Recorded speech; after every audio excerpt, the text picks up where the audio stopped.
Hi, I'm Richard McKenzie, co-author of Microeconomics for MBAs. This video module is going to be on Maslow's hierarchy. As noted in a previous module, economists start their analysis with an assumption of rational behavior. Basically, rational behavior means that people will do the best they can within the constraints that they face. They will tend to maximize their well-being. They will undertake cost-benefit studies, so to speak, on the various activities. If the benefits of doing something exceeds the cost of doing it, then by all means it should be done. People should continue to consume a good, so long as the additional benefit of the additional units consumed exceeds the additional cost of the units consumed.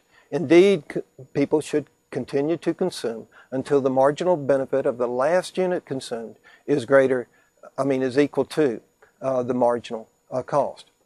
This kind of analysis stands at odds with another framework for analysis called Maslow's hierarchy. Back in the 1940s, A.H. Mazlow undertook surveys, and he found that he could rank order people's basic needs and wants into a hierarchy. And here is that hierarchy. That is, he could identify the various needs or wants that people have. And he could specify that the most important and the most dominant need or want is the physiological need. That is, the need for food and shelter. Then came the safety need, and so on up, belongingness and love needs, esteemed, and self-actualization. And that people would consume physiological needs until they're more or less satiated with those kinds of need fulfillment. Then they will move up to the safety level. And once they've pretty much satiated their safety needs, they'll move up to the next level, and then the next.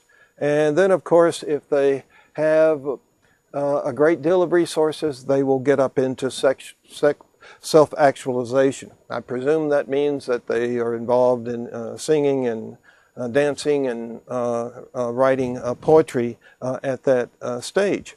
Again, the presumption is that a person becomes basically satiated at one level before that individual goes up to the next level.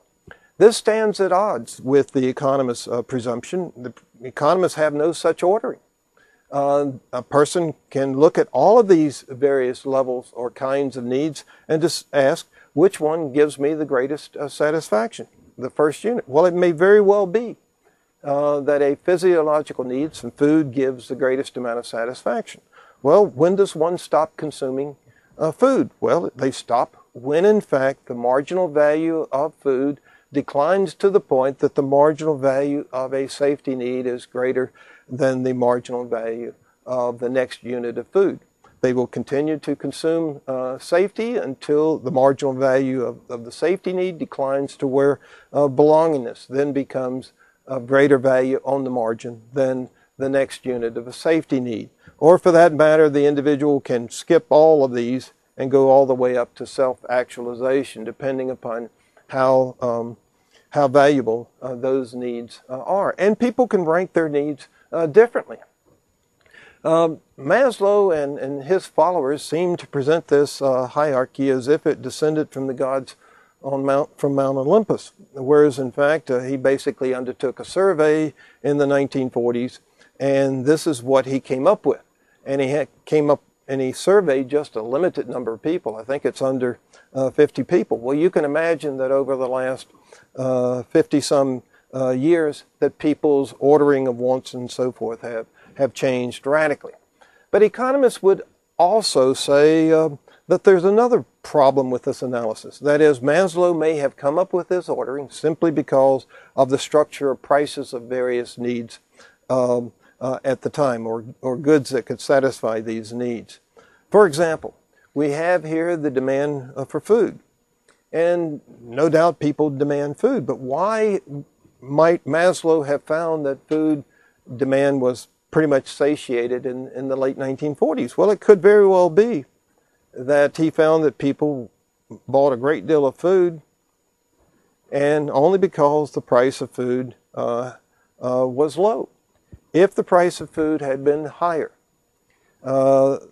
at the time of the survey, they may not have been consumed as many goods that satisfy the physiological needs. By the same token, people may have not been consuming much in the way of goods that satisfy a love need because the price of love was quite high at the time. And as most people understand, things that satisfy love needs can be extraordinarily expensive, and that might explain the lack of satiation in the love need area. Well, the moral of the story is that if the price of the of some good falls over time, then we might expect people to buy more of it. They might, in fact, be expected to move up and down this hierarchy depending upon how the prices of these various level of goods change. In short, the economists don't really structure needs in some sort of neat hierarchy and they don't presume that that hierarchy is unchanging. They basically assume that people do have wants. These wants are individually determined, and that how much of any good is consumed is not only a function of the demand for the good, but it's also a function of the price of the good, which, as we have seen, can be influenced by the supply. And the supply of the good can be influenced by the cost of production. Thank you for being with me.